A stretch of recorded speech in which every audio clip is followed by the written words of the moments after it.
ட்ரெயினுக்கு டயர் காலி. So tyre change பண்ணணும், அதுக்காக தான் போயிட்டுருக்கேன். ஆனால் என்ன டயர் சூஸ் பண்ணிருக்கீங்கன்னு கேட்டிங்கன்னா, ரைஸில் 150 செக்ஷன் தான் சூஸ் பண்ணியிருக்கேன். 140 செக்ஷன் போகாமல் ஏன்டா 150 செக்ஷன் போகிறேன்னு கேட்டிங்கன்னா, 140 செக்ஷனில் இதுவே இல்லை, ஆப்ஷன்ஸே இல்லை. எம்ஆர்எஃப் அதை விட்டு அப்புறம் விட்டால் சிஎட்டு ஜேகேலாம் இருக்குது. எனக்கு அந்தளவுக்கு சிஎட்டு ஜேகேலாம் சாட்டிஸ்ஃபைடாக இல்லை.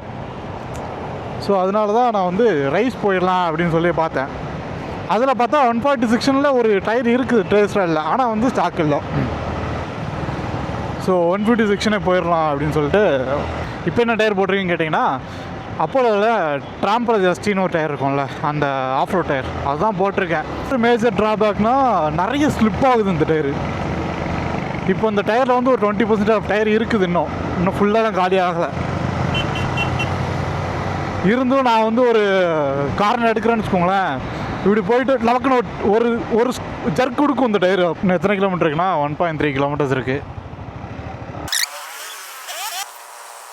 உள்ளே ஒரு ஹிமாலயம் நிற்கிது, போய் பார்ப்போம் உள்ள என்ன கதான்ட்டு.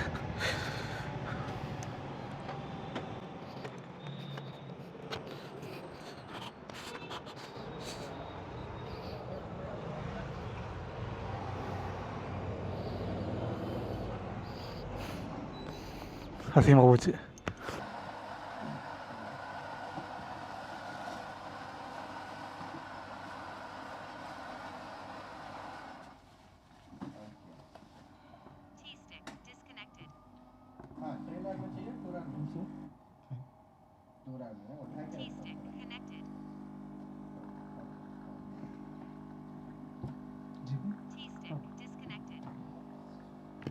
டயர் வாங்கிட்டேன், இதுதான் டயர்.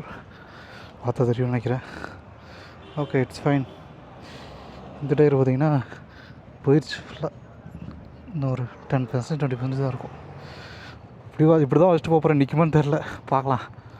நிற்கும்னு நினைக்கிறேன். ஸோ இதோட ப்ரைஸ் பார்த்திங்கன்னா 5715 வந்துச்சு. இது நிற்கும்னு நினைக்கிறேன்.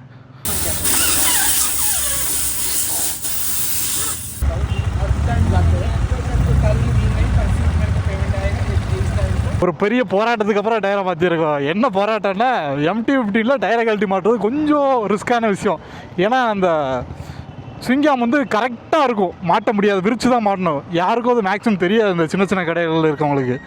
இந்த டயர் எப்படி இருக்குன்ட்டு நான் வந்து ஓட்டிட்டு சொல்கிறேன். நான் உடனே தான் ரிவ்யூ சொல்ல மாட்டேன், நான் பார்த்த ரிவ்யூலாம் நான் சொல்ல மாட்டேன். நான் ஓட்டிட்டு உங்களுக்கு டயர் எப்படி இருக்குன்னு ரிவ்யூ கொடுக்குறேன்.